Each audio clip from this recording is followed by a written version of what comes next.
Hello, and welcome to Confidently Wrong, a show by regular dudes talking with confidence about content we have no right to speak about with any kind of authority, but do it anyway. I'm Wesley Nakamura, and as always, I'm joined by award-winning director Brian Redondo and Savon Jones, aka Captain Bonnie. This is episode 81, and we invoke the right of seeking Tarag while discussing the new Lord of the Rings series, The Rings of Power. I'm confident that it's going to be the best show you've ever listened to, and well, hey, if it's not, you can always ask us for a refund.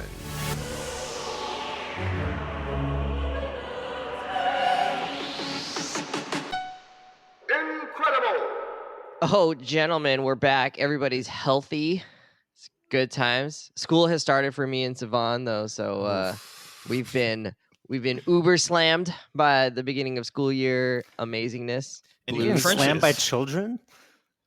The children are slamming you guys? Emotionally. There's just so much to do in the beginning of the school year that involves like setting everything up, getting to know kids, and you just don't have all the same bandwidth to like do the other part of your job. And so that stuff gets pushed to like other times of your day. And of course, there's still only 24 hours in a day. So you can't, you just don't have as much sleep right now. Yeah. But then you get into a groove and you figure it out. Also, because you didn't do your job for 2.5 months, you just kind of forget like, all aren't the things you you're well supposed to do. rested? Yeah, for sure. I'm well rested, but Not forgot me. how to do everything. I don't get summers off because, I'm kind of more admin, but behind the scenes. But same deal, right? Like we're trying to get schedules, trying to get principals, like my people trying to get, hey, all right, I need you to figure out what the student teacher schedules are. Okay, waiting for the principals to get to it. All right, principals, where y'all schedules at? All right, well, do we need to holler at the district? It's a whole thing. It's just herding cats. Whether you're in the trenches or a little bit more behind the scenes, yeah, man. Start of school is a lot. Thank goodness. I'm just imagining that your principal is like the Abbott Elementary principal and just doing a TikTok video in her office with a ring light. Dude, I told you, one of the principals I work with, she's like that principal in personality, but not competent. But she's like has her doctorate, super competent. I swear she gives off that same energy of just singing over the intercoms, all that stuff. But unlike Ava, too much. This principal is like amazing at her job. She's one of my favorite principals to work with. That's a rule. That should be a rule. No singing I'm over the intercom. I'm describing a perfect principal who's amazing at all the stuff I'm working with in West, man, because she sings. She can do everything else great, but no singing. Take that out the equation. Nope, you're gonna have to roll with it, pimp. I didn't know Wes taught at a Puritan school in the setting of Footloose. All of this reads. Here's the Wes problem. getting mad when the kids rap battle. And all kids rap battle at lunch. Wes breaking it Totally up. fine. All right. Totally fine with that. The problem is that to the stereo. School intercoms are two things. One, you can't escape them. They're omnipresent. Like they're just super loud and they dominate. Like you can't even have a conversation while they're going. And two, and you can't escape our Lord and Savior. Is that where you're going with this? Always watching Wazowski. The second problem is school intercoms have the worst sound quality. So if you're trying to sing over school intercom, it just comes out like blah blah blah blah. Okay, can you sing?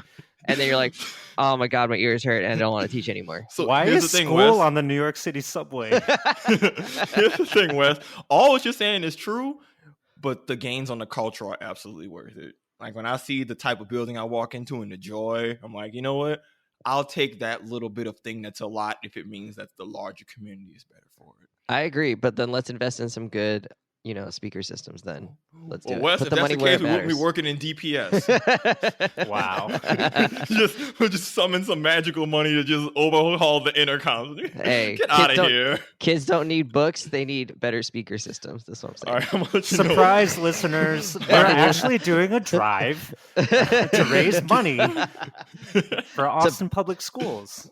And Detroit and Austin Public Schools about to get new intercom systems. Hell yeah, it's just gonna be singing on the mic. Let's put some stuff. Let's put some JBL speakers in there, man. This is an education pod now. All right, well, let's get into it. This first show is gonna be Rings of Power, and if we got time, we'll talk about what we've been loving. And I'm really excited to get into it because it's like definitely related to things we talk about on this show, but it Rings of Power and Lord of the Rings isn't really in our wheelhouse. We haven't talked about any Lord of the Rings before on the show. So we'll get a chance as we go, I think, to discuss a little bit about why and who's a little bit more in and out of this world. So Yeah. first of all, it's showing up. Oh, there's going to be tons of spoilers in this. So if you haven't seen episode 1 or 2, just be prepared for that. Feel free to, turn around and go watch. So this is Amazon's newest flagship series. I don't know if they had a last flagship series, maybe Terminalist. Those a few months ago they came out. What is that? Is that even a thing? Is that like the Chris Pratt sequel to something? Isn't The Boys their flagship show? Tom Hanks? Yeah, that's what I was thinking. Victor Novorsky at JFK Terminal. God, that movie sucked. All right. I love that movie. No, it's terrible. No, All right. Brian, it was terrible. Another wrong take from Wesley Nakamura. Wes, you on fire lately. I love You could it. put it on highbrow, hi Brian, and we'll remember why it was good or not. All right. So this is their latest flagship series, and it is a flagship. I mean, they have put mega millions behind this show in terms Almost of a Billy. Yeah, in terms of producing I think this. a legit B. And Jeff it shows up. Bezos was involved. Really? In, You think they got to $1 billion negotiations for the first I season? I'm pretty sure I read that. They Oh, got I close think to a it's bill, it's for bro. 2 seasons or something For like 2 that. seasons. Okay. They got to $1 billion. That's a Jeff lot of Bezos money. came in with his little Scrooge McDuck bag with the dollar sign written on it, coming in like, all right, what's It's the plan? so much money. Oh my god. Buy us some speakers, Jeff Bezos. All right. We're finally Scale back the elf in armor and buy some speakers. like Iron instead of steel, get us some JBLs. the person who's 20 characters back, they don't need like the accurate armor. Just give them like, the polyurethane, paint it, we're good. So Party City. So we haven't actually been in movies and TV. We haven't been to Middle Earth, to Lord of the Rings world in a while. I mean, The Hobbit was maybe 3, 4, something like that years ago, in the the sequels that came out of that. So how are you guys related to Lord of the Rings? Is it something you've been into? Is it something that you're a fan of? Like, where's your Lord of the Rings fandom? Savon, where are you at? Yeah, so this is the funny thing about Lord of the Rings. For all the nerdy stuff I'm into, whether it's comics, video games, high fantasy, Star Wars, sci-fi, all of that, I never, growing up, was a Lord of the Rings fan. No one in my household was into it. It took me a battle just to get my family into Star Wars. Like, that was an uphill battle that, I took that victory and ran with it. And I didn't really get into the more fantasy genre until, honestly, I played like Skyrim back in college. That got me into it. But up until then, up until like 2017 is when I saw the first Lord of the Rings movie, which I enjoyed, but I haven't seen any of the others yet. So, and then I talked in the pre-show, I read The Hobbit in middle school, and that was one of the worst books I ever read in my life. And I say that as someone who enjoys reading. That book put me to sleep multiple times. Like, I never had Did a you make book. it to the end? Oh no, bro! I didn't. That was one of the only times when you had to do the summer reading in school where I legit was like, man, I gotta spark note this shit. Like, I'm not about to, or find an online summary. I'm not about to get through this book. And when I did, I was not retaining any information. I did not. So yeah, growing up, I kind of had a weird, not strong relationship with Lord of the Rings. I've only seen one movie. Didn't enjoy the one book I read. So I'm not super connected to it, but as I've gotten older, I'm much more into the fantasy genre. Like I talked about liking the Elder Scrolls series. I like Game of Thrones. So a lot of what makes Lord of the Rings good is what made those, like, didn't Lord of the Rings inspire pretty much all the hot fantasy stuff I enjoy now, right? So yeah. It's patient so zero. it's kind of full circle. So I don't have a history with the series, but I'm actually excited for that because pretty much every other nerd media we consume, I'm usually the person who already knows, oh, they're adapting this from thing that I read ages ago. And it's nice to go in not knowing the background, not knowing the lore, not knowing, I know the basics of Lord of the Rings. I saw the first movie, but I'm not going in saying, oh, did y'all catch this? I'm like, no, there's nothing I'm going to catch. And so I'm excited to be able to appreciate something with a blank slate for once. I mean, the Bible is really the original fantasy story, so I don't know if we can Damn, Lord. Wow. That's like a Savon and Mike type joke. Like, well, I think Mike would correct you and say that the Torah predates the Bible. So Well, to I mean, all my Moses- theists out there, we love y'all. Moses parting the Red Sea, guys. All right. That's So a pretty good Brian, story. Brian, I know you're more into Lord of the Rings than Savon, but where does your fandom lie? How deep actually are you into Lord of the Rings? Because we don't talk about it on the show very much. So I actually don't know. I mean, it's not something you can wear on your sleeve unless you're dressed as an elf 24/7 or something, just constantly looking for Lord of the Rings con. But Savon, I gotta say, I'm a little surprised and dare I say disappointed that you are not invested in this world as much as I am, because let me tell you, I am a super big Lord of the Rings fan. Maybe not to the extent where I'd actually go and read the books, because I just don't do that. No, it's fine, However- bro. Sometimes books are boring. That's okay. However, I think I actually did try to read The Fellowship of the Ring after seeing the movie, and man, I could not make it past page 100. I was like, how long are we going to be in the damn Hobbit forest? But I will say, I mean, I have seen all of the Peter Jackson Lord of the Rings movies, the original trilogy. I've only seen 2 of the 3 of the Hobbit movies, so they're a little mid.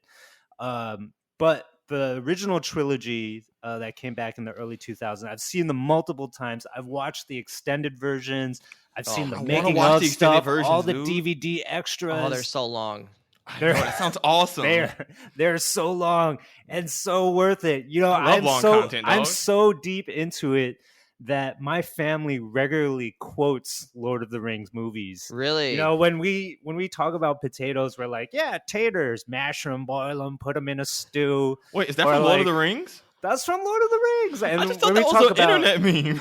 when we talk about breakfast, man, when we talk about breakfast, it's like, Oh, yes, the I've second had- breakfast thing. Yeah, I That's had- Lord of the Rings too. Damn. I haven't had. What about second breakfast? Or you cannot just go. You cannot just walk into Mordor, right? Like with Boromir pre Ned Stark. Ned Stark.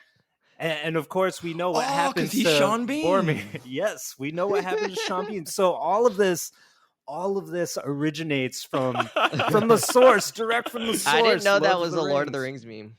Oh Damn. my god! You shall not pass. I know mean, that. Like I saw the I first mean, one. That was good. I say that shit to people on the subway platform. So You're gonna be on Live League getting your ass beat. I mean, Lord of the Rings. it could be a world star moment for sure.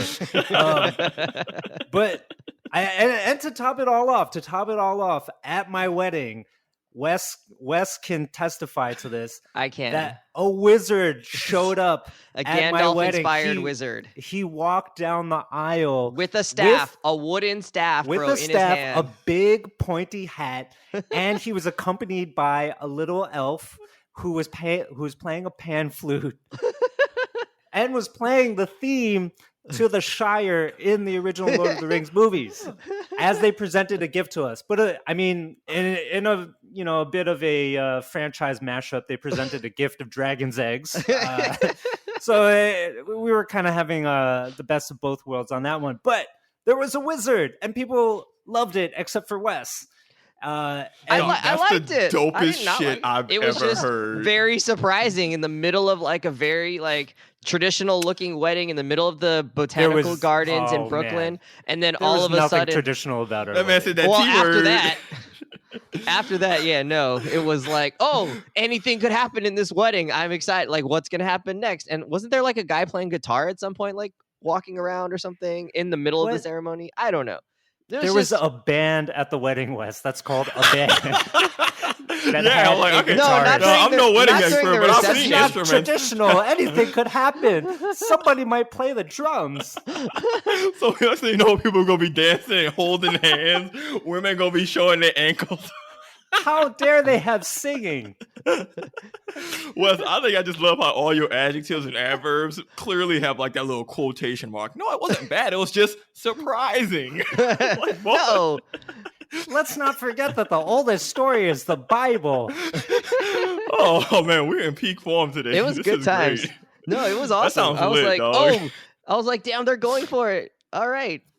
It's gonna be great. Slam dunk. So Yeah. I mean that, And it fit. I think, It totally like Brian and Anna were just like having a blast with it, and I think that was like the coolest part. It was like these guys are just like making the wedding they wanted to have, and so yeah, no, it So was very cool. I was in favor. our ceremony was in front of a giant tree, which was a must for us, and that giant tree is very much like the Erd tree of Elden Ring, and is very much like the tree that we see in Middle Earth in Gets snuffed out. Lord of the Rings, Rings of Power. So that's my long-winded way of trying to get us back on track here. Yeah, So anyway, Like that.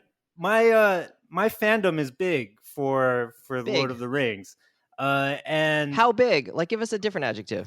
it's like 8 inches big.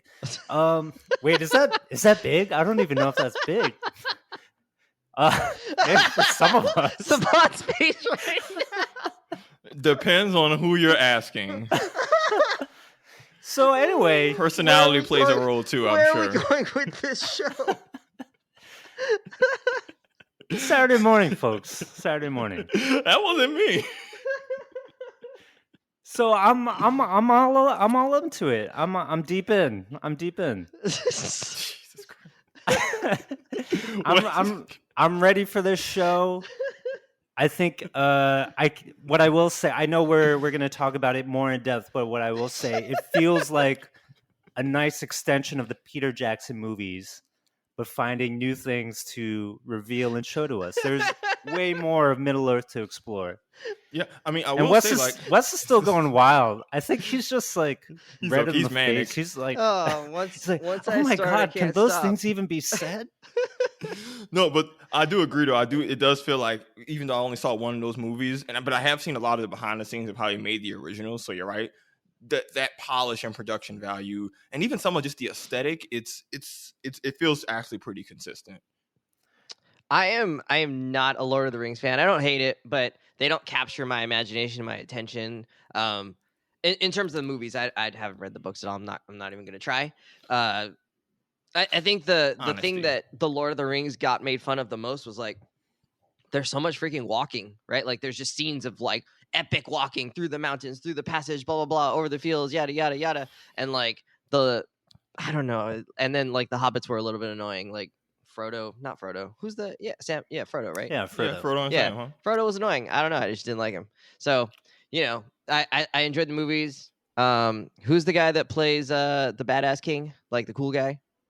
The writer? Viggo Mortensen. Yeah, Viggo. Aragorn. Yeah. Aragorn is cool. Anytime Aragorn was on screen, I loved it.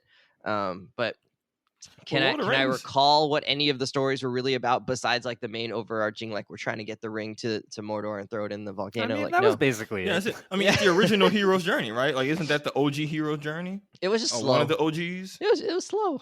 Well, I mean, have you it's- heard it's of slow. Jesus? Stop! Oh my god, it is. But no, it is slow. Good it was just slow. Lord. I think, and maybe at that time in my life, I wanted things to be faster. I was at that time enjoying like Fast and the Furious. Like I thought that was a really good movie at that point in my life, So, just Was different. that tastes. blonde tips West? That definitely blonde tips Definitely West was. for sure. Orange jacket. Wes. Naruto West is what you're describing. Yes. Yeah. All right. So that's kind of establishes our fandom for the people out there to know, like me and Savon really don't know what we're talking about. Brian is all the way in 100%, Yeah. going deep, getting up his in the rib. extension on. I love being a filthy casual. And, he's got to be hilted. All right, here we go. All right. So there's a lot of money being thrown around at this show. Was it money well spent? Could you tell? Is it overkill? Not that we have to like count other people's money, but like, did you feel like it improved the quality of the show here, Brian? Definitely. You're the I think- cinematographer here. I think you do feel the sense of the budget as the episodes go along. And I mean, you feel it in the sense that the fact that it does feel a lot like the Peter Jackson movies is saying a lot, because those were huge, big budget productions as well. I mean, they filmed straight for over a year. Movies just tend not to be able to do that. Like it costs a ton of money.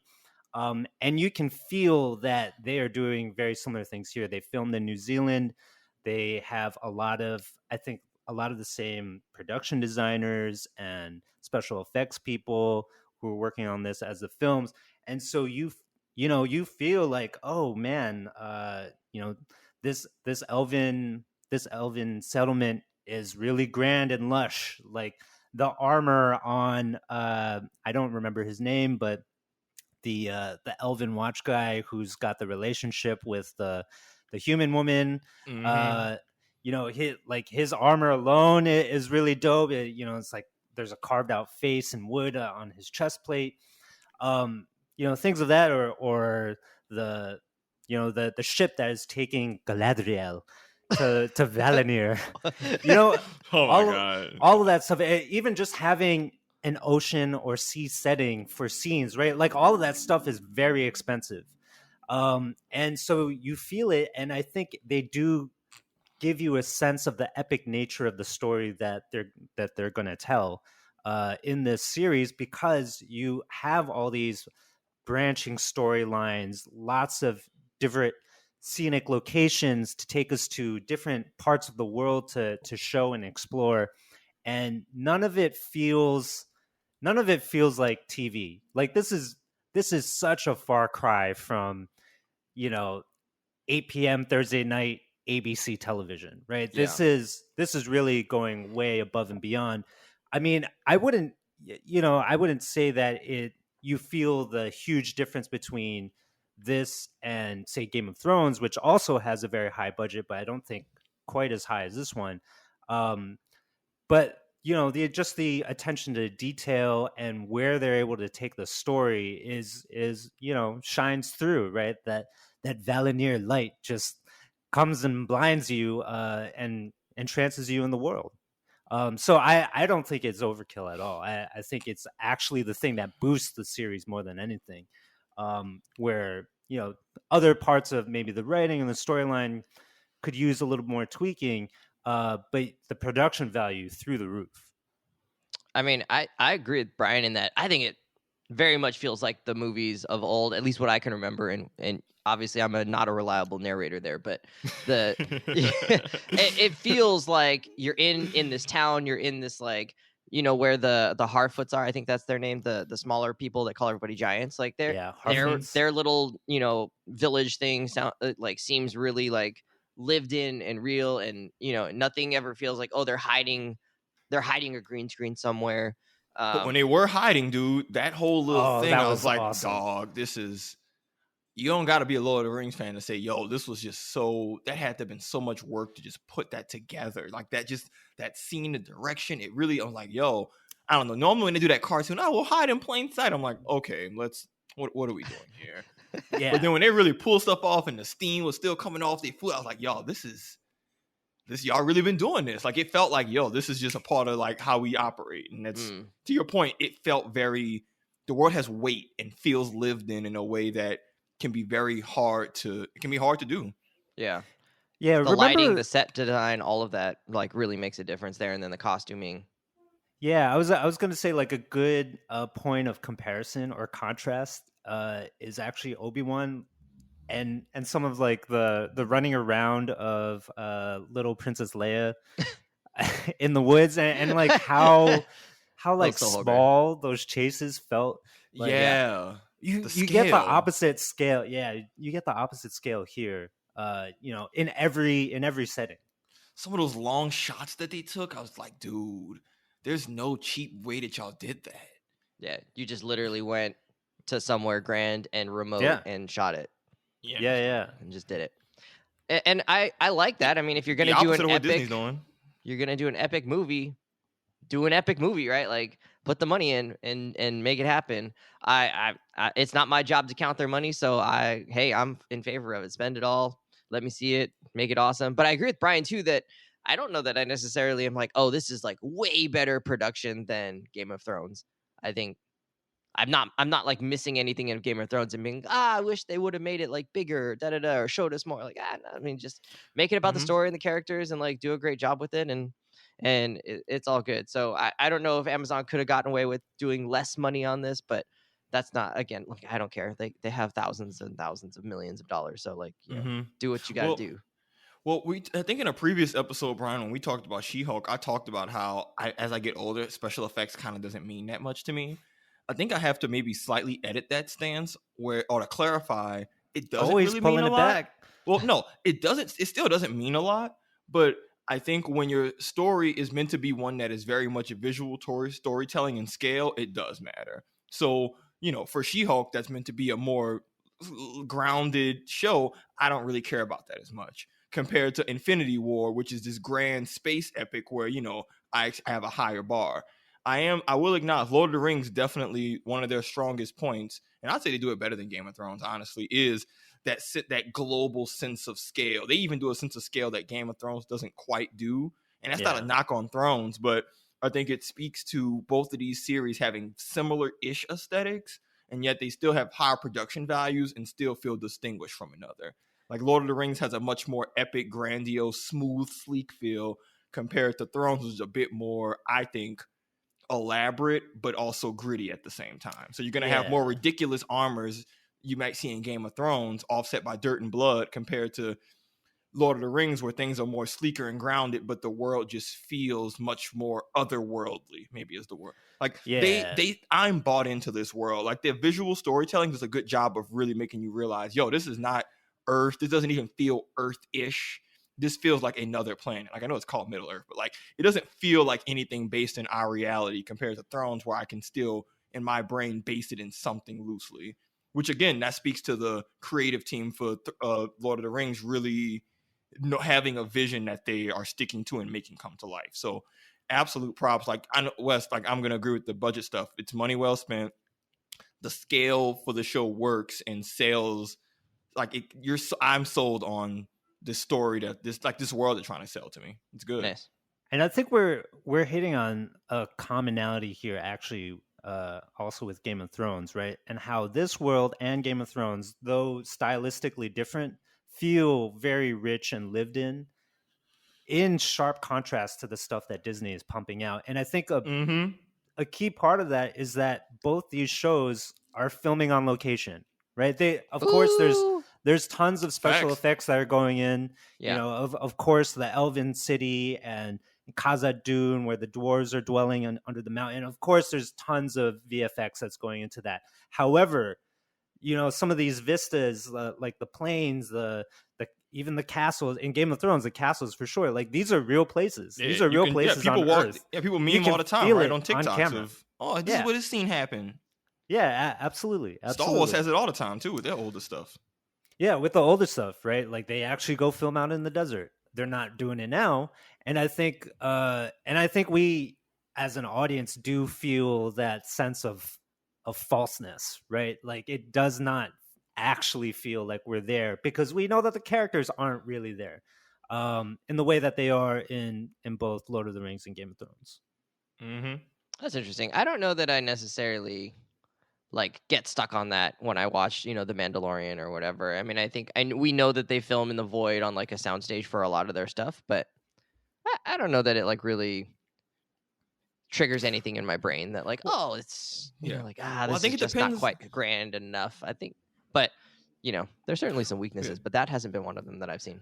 I think it depends on what the show's going for too. That's a big part of it. I talk about you don't judge a fish by its ability to fly, a bird by its ability to swim. Certain movies are going for different vibes, so you kind of have to judge it based on that. Like again, like some of the Marvel shows that are meant to be smaller, that's not a bigger deal.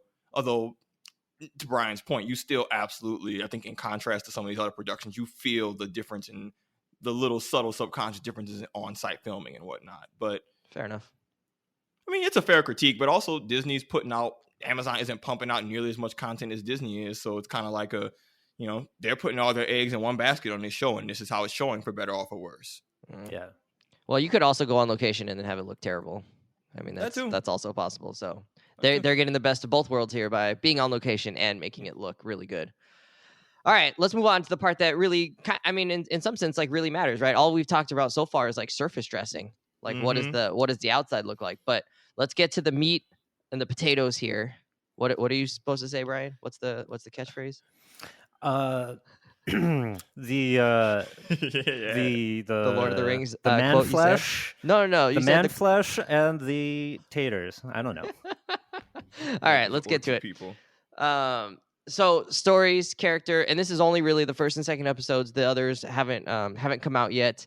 They feel certainly similar to Game of Thrones in that you said, there's sort of obviously a fantasy element here. There's political, things going on here between the different groups. Clearly, the elves here are somewhat the like enforcers and overlords, and there's some resentment that's happening, obviously, from the realm of men. Is there anything here that's standing out to you? Are you enjoying the characters, the story? Like it's a slow burn for sure, especially in that first episode. So I don't know if there's much to grasp on here, but just trying to think about like story and characters. Is anything here hitting your sweet spot in the good old ticker? Savon, where are you at? Oh, dude, I'm torn because I feel like what the story actually is pretty good. Like, I don't have any complaints about the story. I'm like, oh, this is uninteresting. Oh, this is bad. You got the stuff with Sauron. You got the human-elf conflicts. You got some interracial dynamics of people existing. And, like, there's a lot of cool stuff that they're laying out that is the foundation of a good story. And, again, I don't watch this and say, oh, this is bad. But I feel watching this show the same way I felt trying to read the books, in that all of the dialogue and y'all, damn, talk about me with the backhanded compliments. Here it comes. Well, this is my truth, and I'm gonna back it up with evidence, which is Speak just your truth. All of the dialogue feels very ethereal, and I say ethereal in a bad way. I've talked before about one of my biggest complaints with movies and TV in general is dialogue not feeling natural, and I love shows where it feels like the characters are talking the way we would have a conversation with each other, like Wes, like when we're on PlayStation talking. There's like interruptions, real back and forth. It feels organic, and this just does not have that, and it is very just obvious to me. And the way the characters feel, it feels like they're talking in metaphors all the time, or they're talking very just indirectly and dramatically. And I get it. That's supposed to be the aesthetic and vibe. And it fits for the world to try. Like, it actually makes the world feel even more real. Distinct. But as like an actual, from a viewing listener experience, I'm like, yo, this is tough. This is really tough for me to deal with, because they're just, I can't go. They said only when there's peace, but there's not peace in my heart. I'm like, dude, just say that you still got issues and you can't go yet. Like, why are you making this into a, it's like if I say I got to go to the bathroom, instead of just saying, hey, I got to go piss, I'll be back in 10. It's my body calls, it yearns. I must do what is done for me. I'll be back as soon as I can on tomorrow. And I'm like, dog, this is going to go piss. Stop making Oh my this. God. If you spoke like that at school, you'd be a legend. It just feels like they're doing a lot, and it works for the world, but I think it takes away from me. It takes away from the Savon viewer experience of like, dude, the dialogue is hard for me to digest, so it's making it hard for me to actually appreciate what is a really good story. So are you fence sitting here, or so you are fence sitting a little bit. I'm deciding if this is a matter of my own personal taste or actual critique of the show, because that's two different things. Like, I don't want to hold something against the show that's just a personal preference compared to some stuff that I think are legitimate grievances. Like, this isn't a grievance. It's just, I'm going to have to watch more of the show to decide, all right, Savon, can you just get used to this? Do you have to rewatch scenes a couple of times? Do I need subtitles? So, I don't know. Give me another episode or two, and I can give you a better answer on if this actually takes away from the larger show. Nope, that's not the name of our show. You got to have a confidently wrong take right away. Sorry. I don't like it. They talking all funny. People don't talk like that in real life. Talk how real people talk. Stop doing all this arty, ethereal theater shit. Tell them, bro. Tell them. Y'all talking about politics and real life stuff, and y'all going to war, and y'all using metaphors and similes, and like in the beginning when they had the boat in the rock, and it was just like, do you know why the paper boat floats and the rock doesn't? Because the damn rock is heavy. What the hell are we doing here? Like, I really got mad, son. Like, I was really hot in the face. Is this what you want, Wes? Is this what you want? Nah, I'm mad. Yeah, Hulk Savon is out. I like it. And his green shirt. Tell him why you mad. Pepper. About to bring that Hulk spice, Hogan bro. his shirt off. Hell yeah. But don't ruin it. It looks like a good shirt. But yeah, it looks like a good shirt. No, this is my Godzilla shirt. Absolutely. Oh, hell yeah. Ooh, I like that. I need that. He's spitting flames like Godzilla right now. All right, let's do it. Brian, you want to respond to that? Well, so I hear what you're saying. But I think, I'm kind of as with I it. mentioned, I quote this stuff, man. I'm with you. When Arwen says to Aragorn in the first movie, like, if like, but it is mine to give, when she's trying to give him her elven necklace to show that she's rejecting her immortal elven life, and she says it in such a poetic way, and like there's tons of that in the original trilogy. Of course, they're trying to harken back to Tolkien's novels and the way that they're written, especially because the language is so important for that guy.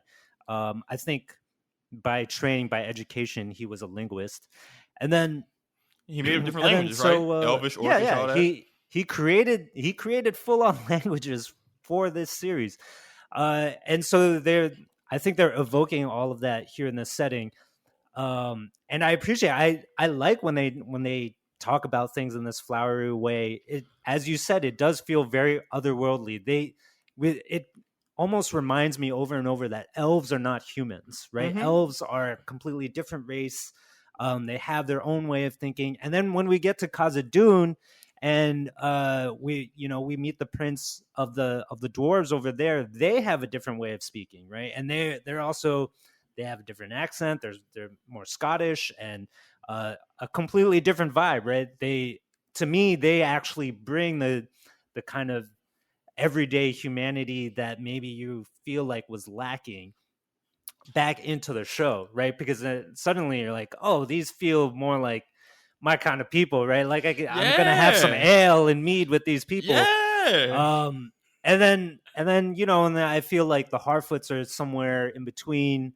Yeah, so I feel like we're getting a different sense of that. I think the show is struggling with having it really be focused on Galadriel and Elrond, and having it from the elves' perspective makes things a little bit difficult, because as I pointed out, They're not relatable, dude. They're not relatable. They're they're immortal. these stoic immortals who kind of are tight asses at the end of the day, and we're left struggling trying to understand them. And I think Lord of the Rings, the original series, works because you do have Aragorn kind of very much at the center of it, or very close to the center of it, who, as Wes pointed out, very relatable as the rugged, almost anti-hero type character. And so I think the Rings of Power sort of needs to find its footing in that regard. I do like the fact, though, that we are following lots of different characters, lots of different races of Middle Earth, and they all have sort of their own motivations. And we know that down the line, all of these different threads are going to start to braid together. And I think, that is always a fun thing to watch unfold. And I'm honestly really curious about all of them. Right? I think Arondir for me is probably the character I'm most drawn to. Right? Like, he is sort of that Aragorn type character, right? Like stoic, rugged, kind of grizzled warrior type character.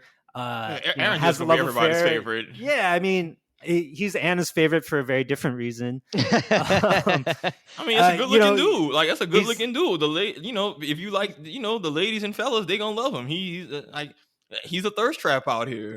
Big stoic elf man with his armor, standing in the grass, just looking longingly at a girl. They gotta show off all the work he's been doing. To show them gains. I'm like, yo. And then a warrior.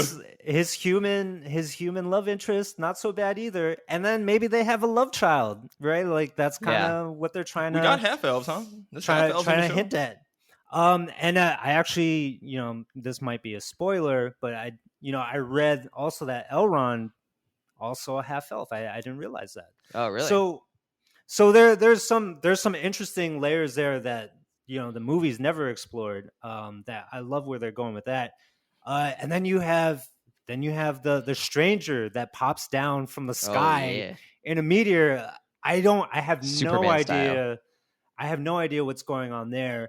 And we see that he clearly has special abilities in the second episode. Is he a wizard? Is he Sauron or some extension of Sauron? I'm not really sure. So I think there's a lot of intriguing things happening. And to me, what all this reminds me is that, yeah, pure fantasy is kind of exciting and awesome. As much as I love Game of Thrones, and I will say that I do think Game of Thrones is a better show. Uh, you know, So 2 far. episodes into Rings of Power, I can still say Game of Thrones is a better show. But for all the gritty realism and maturity, political maturity, and all that stuff, sometimes it's nice just to have a series that's pure fantasy, where the otherworldly nature and the epic stuff about it is the focus, right? It's not about it's The not gritty about person interactions and politics, right. Yeah, it's not about sex. It's not about any of that stuff. This is really about Middle Earth and the world of Middle Earth in the Rings of Power. And that, I mean, to me, that is kind of magical, right? That is escapism at its core. So Ooh. I'm down like with the that. adventure. I'm down with the adventure for this one. I'm curious to know where it all lands. The one nitpick I will say is that having Sauron as the big bad again, and having the stories focus on Sauron's return again, that to me is is too we've been there before, right? Like, this is a path well trodden. I don't know. Does Sauron have any like are they just meant to be generic evil force, or is there meant to be more of a complexity to their character, a la Gollum? Because maybe that's why they're going revisit. I don't know a lot about Sauron, but I think he's that's all I can think the of. he's the pure evil force, right? And Awesome. completely one-dimensional. I think where the complexity lies is how all the other races are interacting with that, or confronting with pure evil, and the things that they have to do to manage themselves, kind of like what the One Ring did to Frodo and company, right? Or to Boromir, R.I.P. Boromir, right? And so the Rings of Power, we know that they're going to make the rings that all the races get to help them rule Middle Earth and quash Sauron. So I think that's going to have a lot of complexity and layers to it. Okay. I'm sure there's going to be a lot of infighting amongst the different races, and some people will want Rings of Power, and some people will try their best to snatch them. So we'll see what happens. Okay, so for you, Thrones is more people-based, which maybe can be relatable in certain ways, which maybe makes for a more relatable story, but this is more world-based, which makes for better escapism and just taking in the world as is. That's fair, because you're right. I mean, they all are very, very different vibes, and I think that does kind of lean into why I like different qualities of one over the other. So thank you for the language, Brian. You are very welcome. Well, I mean, yeah, and you get a sense of, like, in Game of Thrones, there isn't like an element of magic, right? I know we have dragons. It's kind of backgrounded. There is, but it's not. It's not publicly accepted as a norm the way it is in Lord of the Rings. Yeah, it's more whereas of a like niche. the elves clearly had a tree that was like lit up over their little town, and then when they the got evil the tree. Yeah, I was thinking that too. I was like, "Oh, they got their Ur tree up in his joint. Ooh, anybody get the Elden Ring together? Let's go."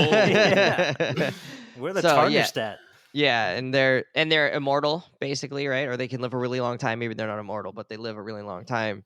So I don't know. There's all kinds of interesting things here. I don't want to speak too much on this because I think Brian said most of what I wanted to say. I think the elves being front and center actually makes this for me not a slam dunk.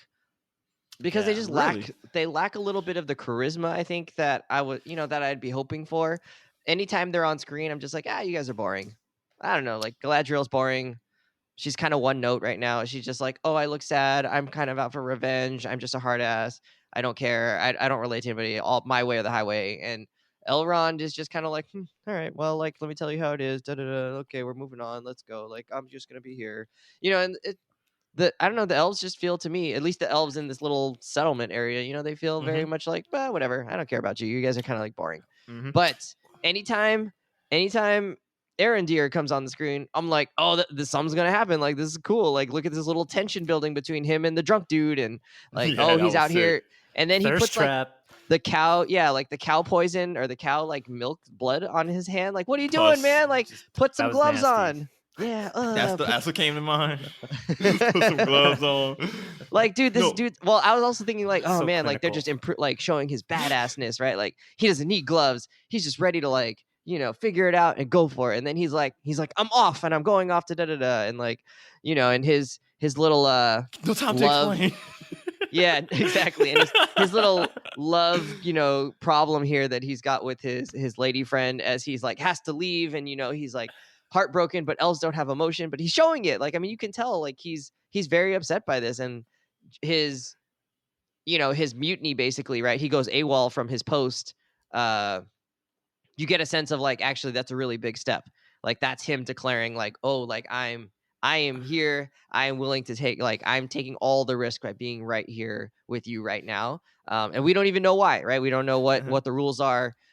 They did say like humans and elves don't get together. It like ends in death, but that we don't know if there's like a law against it. We don't know any of that stuff, but we get a sense of like, he's taking a big risk by putting himself into this position. And maybe, giving up his elven, rights Privilege. or whatever. Yeah, who knows? I don't know, right? Like something's gonna here, but he also is bound by a sense of duty. As soon as he finds out there's evil here or poison here or something, he's like, you know what? Like this is what we're here for. What I was here for. I'm gonna go explore it, even though we're supposed to be done. Even though I just gave up my, I don't know, my community. He's like, my sense of duty here actually is important because it could save the world. It could save the thing, if we just find out that something here is coming. So yeah, I don't know. I mean, I find his story to me so far the most interesting. Everybody else is kind of like whatever. And the Superman guy that fell out of the sky, we'll see what happens with that. I think that's obviously a mystery, so I don't really want to comment on it. One thing I'll add, Wes, and it's a good point that y'all both kind of make me also realize is for most shows that are in these fantasy or otherworldly settings, they usually give you a character who's kind of meant to be the eyes of the audience, right? A grounded character whose understanding of the world is probably comparable to their own, so that when you get exposition, it allows for you and this character to kind of learn together, right? Like, in Game of Thrones, you have the kings and main characters, but there's lots of other side characters who have limited knowledge of the royalties of the court and all that. So when it gets explained, you're getting it along with them, right? And it feels relatable. I think a good point and a good valid critique, and to your point, Brian, about the dialogue with the elves being that intentionally as a cultural piece, you're right. Maybe their culture just is too distant from humans to be where you as the viewer are getting that initial perspective. Not to say that their arcs can't still be awesome, but maybe this works better off with actually a human protagonist, because as humans, we, like I like that girl, how you say it? I'm going to butcher these names. Our friend who wants revenge, she lost her brother in the beginning. Galadriel. Brian, help me Galadriel. Galadriel. Like, I think Galadriel is really cool, but I also found it hard. Like, losing a family member, having beef, revenge, I get it.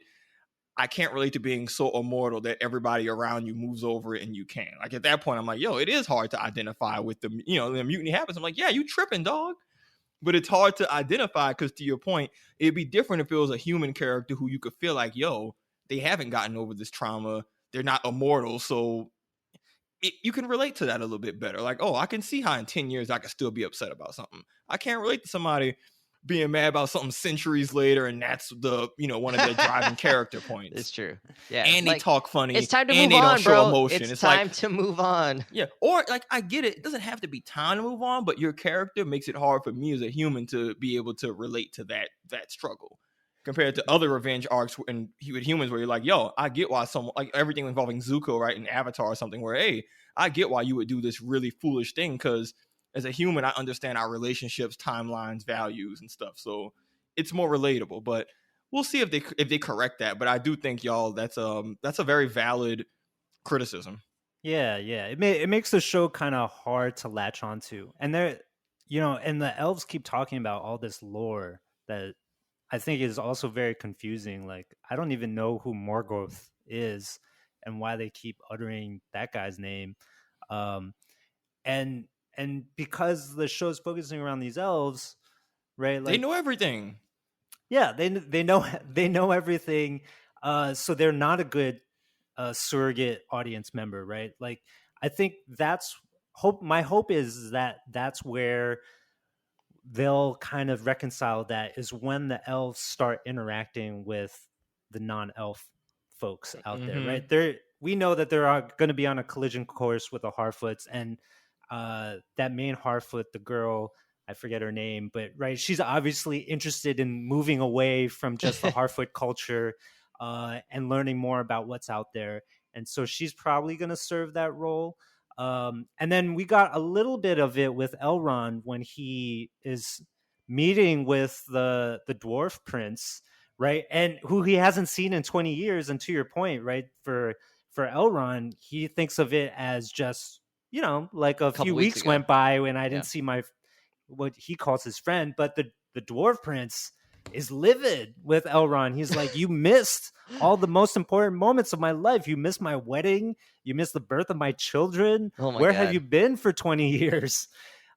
So I think that kind of interaction is going to happen a lot more. I'm hopeful that it's going to happen a lot more during the course of the series, and that will really help us get more grounded into the stories and into the characters themselves, right? And to, finally get to some level of human understanding, like real world, this planet's understanding of characters' motivations and desires and pains and complexities.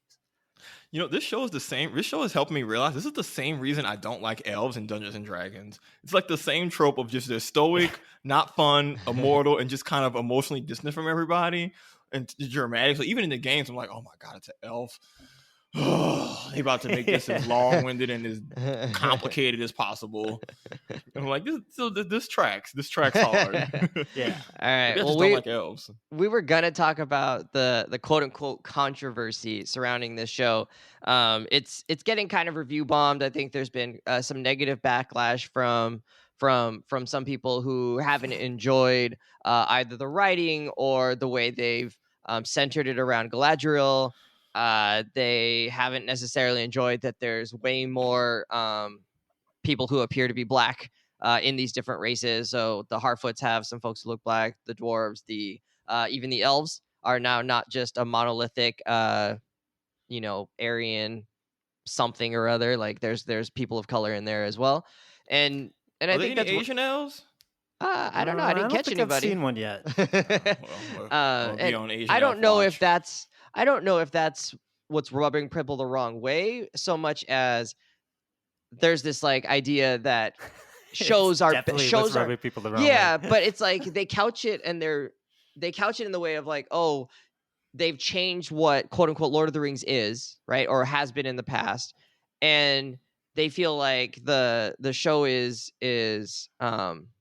adding folks of color to like appease people, right? But taking it not in a way that like serves the show. I think that would be like where they're if they were making an intellectually honest argument, I think that's where they would go with that. Like it's just not like if you're gonna like adapt something, adapt it how like it is, and like make sure that the story is still the story and not just like a PC vehicle, right? Like a politically correct vehicle or whatever.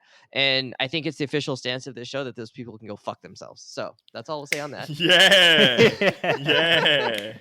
I'm like, elves aren't real. They were never real. They can be any color you want them to be. Orcs aren't real. There was a game. A brief aside, Wes. There was a game I used to play when I was a teenager called it was an MMO I used to play called Mabinogi, and it had humans, elves, and giants. It's different races you could play as. I remember a huge controversy, and this is like 15 plus years ago. And I remember on the message boards for this game I used to play, I didn't even play as an elf. I had a giant and a human who both were like black people because I was making my own character. Elves could not be black. Oh no. Elves were, for context, like it's a Korean MMO. But the wildest thing was that elves could be a variety of skin tones, but not black, not dark. And it was even weirder because they were based out of the desert. But you would be amazed then, me as like a preteen teenager, how many conversations I had with people who were absolutely defending the idea that elves in blah blah blah don't exist and have dark skin, so it's reasonable. I'm like, dude, guys, there's no good argument you can provide to me about why this fictional race of people in this fictional game can't have a skin color like my own. If you're bothered by these fictional portrayals, you just don't watch the show. Damn, that's easy. Yeah. And they won't. I mean, but they will. No, they will and complain. Same people who watch She-Hulk and complain is like, oh yeah. I don't. They're find still watching things- every episode. Yeah, I don't find stuff that I don't like and then watch it to hate on it. Like that takes dedication. Could you Well, 'cause imagine they just wanted being it- in your recliner, just like gripping the arms of that recliner and being like, "Oh man, I fucking hate She all seeing these twerking, grown-" foaming at the mouth. Well, I think that speaks to the idea of ownership, right? Like those folks feel like they're entitled to enjoy the show they want to enjoy it and not have somebody else write it a different way or cast it a different way. But whatever, man. It doesn't matter. Like, Remember when Star Wars got political? these things Even though they were making anti-imperialist movies in the 70s. so dumb. So dumb. All right. Let's not do a what we're loving. We'll save that and we'll wrap up the show here. Folks at home, we actually do want to hear what people have to say on this one because I think, A, maybe nobody's watching this show, which is quite possible. But also, B, if you are watching it, like, how do you feel? Because I think there's going to be people that are like, man, this is great. I'm loving it. And I think there's going to be some people who are like, it's not for me. And I think all of those are going to be sort of valid depending on your level of investment in Lord of the Rings, movies. So, Lord of the Rings fans, enjoy. reach out in particular. Like, this is one of the few mediums where we don't have a bunch of group expertise on the show outside of Brian. For sure. You know, I would love for people, for any misconceptions or just cold takes I have about Lord of the Rings, like, educate me. I have no qualms about, becoming more Send versed. us the DMs. Yeah, us you heard the me. DMs. Holla at the Instagram. kid. At confidently_pod. That'll do it for this show. We should be back next week talking about Prey, which is a movie that came out a few weeks ago on Hulu, but So we good. wanted to talk about it. There's so many cool things that were being done there. So hit us up. Have a good one. Bye. We out. 11Zs.